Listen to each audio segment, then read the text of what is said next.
The Chesapeake Bay is more than just water to me, it's in my blood. My name is Leo Callahan, I am 29 years old, and for as long as I can remember, the salty air and the rhythmic slap of waves against a hull have been my sanctuary. I grew up in one of the little towns that dot the Maryland coastline, a place where your worth is measured less by the size of your bank account and more by how well you can read the wind and tide.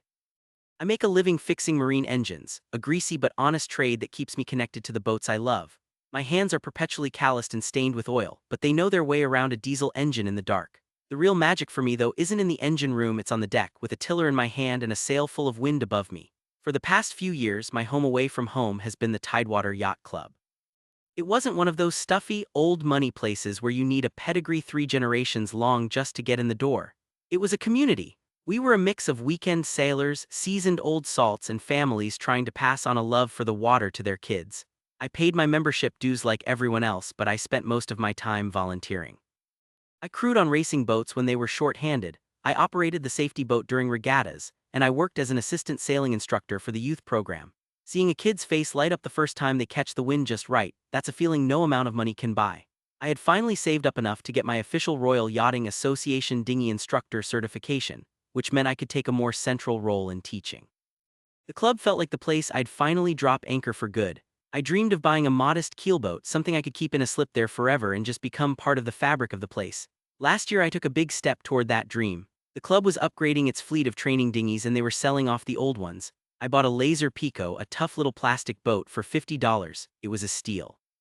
To anyone else, it was just a beat-up piece of equipment, faded by the sun and scarred from years of clumsy beginners. But to me it was a canvas. I named her the Scamp. I brought her home and spent every spare evening and weekend restoring her. I replaced every single piece of rope, all the rigging, every pin and seal. I spent 10 times what I paid for the boat just on new parts. I polished the hull until the faded blue gleamed again. She was my masterpiece, a testament to what a little hard work and passion could create. I paid my yearly fee to keep the Scamp in the dinghy park at the club. They gave me a spot in the back corner next to the dumpster, but I didn't care. It was my spot, my boat, my little piece of the dream. I'd take her out on quiet afternoons, sailing across the estuary to a little waterfront pub for a burger and a beer, the setting sun turning the water to gold. Life was good. My world was stable, centered, and full of purpose. And then Richard Sterling joined the club. Richard was the opposite of everything the Tidewater Yacht Club stood for. He was new money, loud and flashy, and he treated the club like his personal resort. He demarried the Commodore's daughter, a move that seemed less about love and more about acquiring a position of influence. He didn't know the first thing about sailing etiquette or the unspoken rules of a community club. He talked loud, dropped brand names, and made it clear he thought most of us were just quaint local color. The problem started subtly. A casual, dismissive comment here, an entitled demand there. But the real trouble began when Richard decided he needed a new toy. He spent $13,000 on a brand new carbon fiber WASCP. A WASCP is a hydrofoiling dinghy, basically a waterborne fighter jet. It's incredibly fast, incredibly fragile, and incredibly expensive. It was the ultimate status symbol, and Richard made sure everyone knew it. One Saturday morning I headed down to the club feeling on top of the world. I had just finished a successful week of lessons with the kids, and I was planning to replace the O-rings on the Scamp's hatches before taking her out for a long, peaceful sail. I walked around the clubhouse whistling and headed toward the dinghy park, and then I stopped dead. My heart sank into my stomach.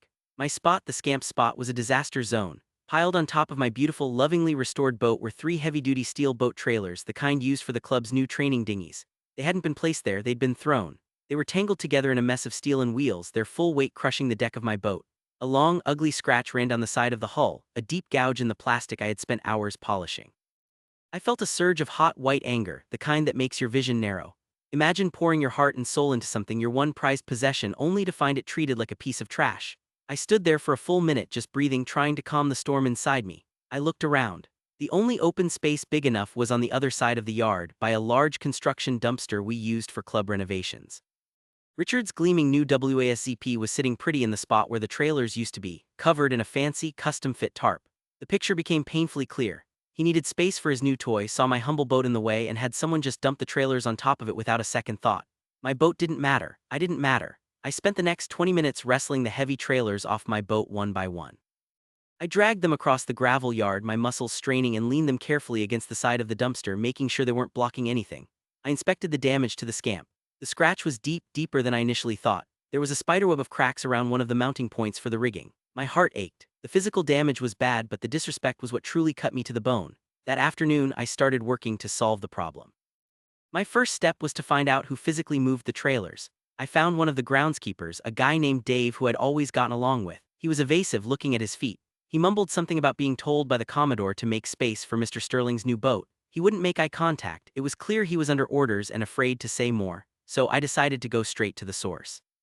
I found Richard Sterling holding court on the clubhouse deck, laughing with a few other members. I walked up trying to keep my voice even. "Richard," I said, "we need to talk about my boat." He turned, a look of mild annoyance on his face. "Do we? What boat would that be?" "The Pico," I said, my voice getting tighter. "The one you buried under a pile of trailers." He chuckled, a condescending, dismissive sound. "Oh, that little plastic thing. Look, mate, I needed a spot for my WASCP. That corner was the only place. Your boat is made of plastic, it's tough, no harm done." "No harm done?" I could feel my composure cracking. "There's a massive scratch down the side and the deck is cracked. You treated my property like garbage." His smile vanished, his eyes went cold. "Listen to me, Callahan, it's a $50 piece of junk. If you're that worried about it, I'll give you $100 and you can go buy another one. Now if you'll excuse me, I'm talking to people who matter." He turned his back on me, dismissing me completely. The insult stung more than any physical damage. He hadn't just disrespected my boat, he had disrespected my work, my passion, and me. The next day my phone blew up. It was a group text from Commodore Thompson, Richard's father-in-law. The message was furious. It accused me of vandalism. It claimed I had thrown the club's new trailers into the dumpster in a fit of rage.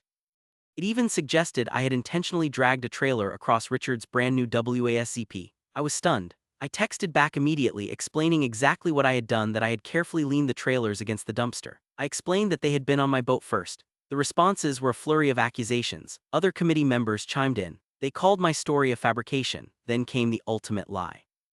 Commodore Thompson sent a message to the whole group. Furthermore, Leo Callahan's boat was considered abandoned. His rent for the dinghy park space was long overdue. We had no idea who the owner was and it was slated to be disposed of anyway. My blood ran cold. That was a blatant, calculated lie. I had the receipt for my payment. My name was on a tag tied to the boat's mast. Everyone, and I mean everyone, knew that was my boat. I was the guy who had poured his soul into it. They knew. They were just creating a narrative to protect Richard and discredit me. This was no longer about a damaged boat. This was an attack on my character. I requested a formal meeting with the club committee. I thought naively that if I presented my case calmly with evidence, they would have to see reason. The meeting was a disaster. It was held in the Commodore's office, a room paneled with dark wood and filled with dusty sailing trophies. I sat on one side of a large mahogany table. On the other side sat Commodore Thompson, Richard Sterling, and two other committee members who were clearly in the Commodore's pocket. I laid out my story from the beginning. I showed them the receipt for my dinghy park rent, paid in full. I showed them photos of my boat before the incident and photos of the damage after. I explained that I had been a dedicated volunteer for years, that I loved the club, and that all I wanted was an apology and for the damage to be acknowledged. They listened with blank faces. When I was finished, Commodore Thompson cleared his throat. "Leo," he said, his voice dripping with false sympathy, "we have a different version of events. We have witnesses who say you were shouting and acting aggressively in the yard. Richard was concerned you might damage his very expensive new vessel, so he had the trailers moved to protect it." "Protect it by crushing my boat?" I asked, my voice rising. "The trailers were placed carefully," Richard interjected smoothly. "If your little boat couldn't handle the weight, perhaps it's not as seaworthy as you think." Then the Commodore delivered the final blow. "And about this receipt," he said, waving it dismissively. "Our records show a clerical error. The payment was never properly processed. As far as the club was concerned, the boat was abandoned property. Frankly, Leo, you're lucky we don't bill you for the cost of removing it." I sat there, speechless. It was a complete fabrication, a corporate-style gaslighting that left me with no ground to stand on. They had twisted the truth, invented witnesses, and erased my history with the club, all to protect the Commodore's entitled son-in-law. They weren't just siding with him, they were actively helping him bury me. I walked out of that office feeling lower than I had ever felt in my life. The place that had been my sanctuary now felt like enemy territory. The familiar faces I passed on the way out now looked at me with suspicion or pity. The whispers followed me. I was no longer Leo, the helpful instructor. I was Leo, the hothead who vandalized club property. The joy was gone, replaced by a knot of bitterness and betrayal in my stomach. I went down to the dinghy park and looked at the scamp. The scratch seemed deeper now, a scar that represented the lie they had told. The cracks in the deck looked like a spider's web of deceit. I realized with a heavy heart that it was over. I couldn't win. They had the power, the connections, and the willingness to lie. My dream of a future at the Tidewater Yacht Club was dead, crushed under the weight of their arrogance, just like my little boat. All was lost, or so it seemed. I spent the next week in a fog of anger and sadness. I avoided the club. I didn't answer calls from the few friends who reached out. I just sat with the feeling of being wronged, letting it simmer. In that quiet, simmering rage, a new plan began to form. It wasn't a plan for a fight. I knew I couldn't win a direct confrontation. It was a plan for something quieter, something more poetic. My final attempt to solve the problem wasn't going to be about getting them to admit they were wrong. It was about making them realize what they had lost. My membership was due to expire on July 25th. For years, I had renewed it without a second thought. This time, I let the date approach. I didn't storm into the office and yell. I didn't send an angry email. I simply did nothing. A few days before the deadline, I wrote a letter. It was polite, professional, and devastatingly precise. I addressed it to the entire committee. I started by detailing my years of service to the club. I listed the exact number of hours I had volunteered on the safety boat. I listed the number of kids I had helped teach to sail. I described my passion for the community and my initial dream of making the club my permanent home. Then, I calmly and factually laid out the incident with my boat.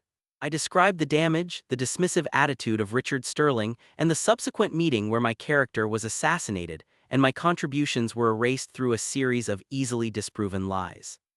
I concluded the letter by stating that because the club's leadership had chosen to value the ego of one wealthy member over the loyalty and property of a dedicated volunteer, I could no longer, in good conscience, be a part of the community.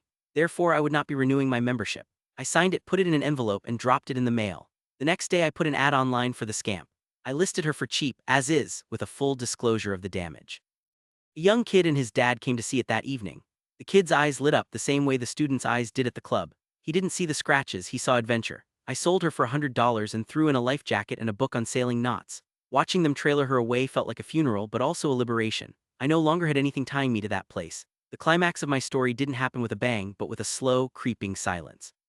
The first sign that my departure had an impact came a week later. The club's first big weekend race of the season was scheduled. I knew because I was always the one who ran the primary safety boat. On Saturday morning, I got a frantic call from the guy in charge of racing, a man named Mark. "Leah, where are you? The race starts in an hour and we don't have a safety boat operator." "My membership expired, Mark," I said calmly. "I'm no longer a member of the club." There was a stunned silence on the other end of the line. "What? Why? The Commodore has to cover it now and he barely knows how to start the engine. This is going to be a disaster." And it was. I heard later that the races started 2 hours late. Commodore Thompson, flustered and incompetent, managed to run the safety boat aground on a sandbar requiring a tow from the Coast Guard. The racers were furious. The entire event was a shambles. Richard Sterling, on his high-tech WASZP, couldn't race because the support structure I had always provided was simply gone. His expensive toy was useless. The next blow fell on the youth sailing program. The chief instructor, a crusty but kind old salt named Captain Hemlock, was a brilliant teacher, but he relied on his assistants. I was his most experienced one. With me gone, he was suddenly down a third of his manpower. I heard from one of the parents that the program was in chaos. They had to cut the class size in half, turning away disappointed kids and angry parents. The very heart of the club's community mission was starting to fail, all because they hadn't needed me. A month after I left, I got a call. It was Commodore Thompson. His voice was completely different. The arrogance was gone, replaced by a desperate, strained tone. "Leo," he said, "listen, I think there's been a misunderstanding." "No, I don't think there has," I replied, my voice cool and even.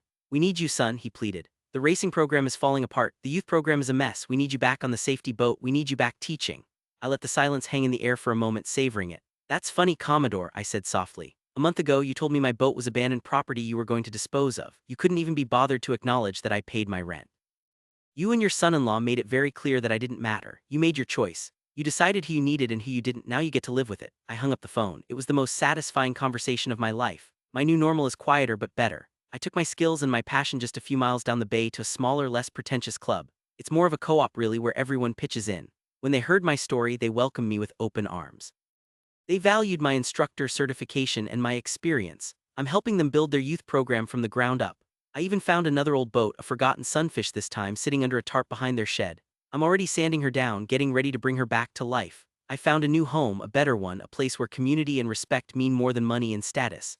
As for the Tidewater Yacht Club, the fallout continued. A few months after I left, I got a call from Captain Hemlock. He had finally had enough of the Commodore's ineptitude and Richard's arrogance. He quit, and he asked if there was an opening for an old, experienced instructor at my new club. We hired him on the spot. He brought with him about half of the families from the old youth program. The word got around. People started to understand what had really happened. Membership at Tidewater started to drop. Their reputation soured. They went from being a vibrant community hub to a hollow shell, a playground for one rich fool and his enabling father-in-law.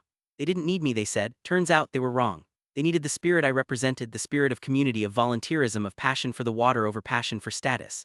And when they threw me away like a piece of trash, they threw away the best part of themselves. They just didn't realize it until it was far too late.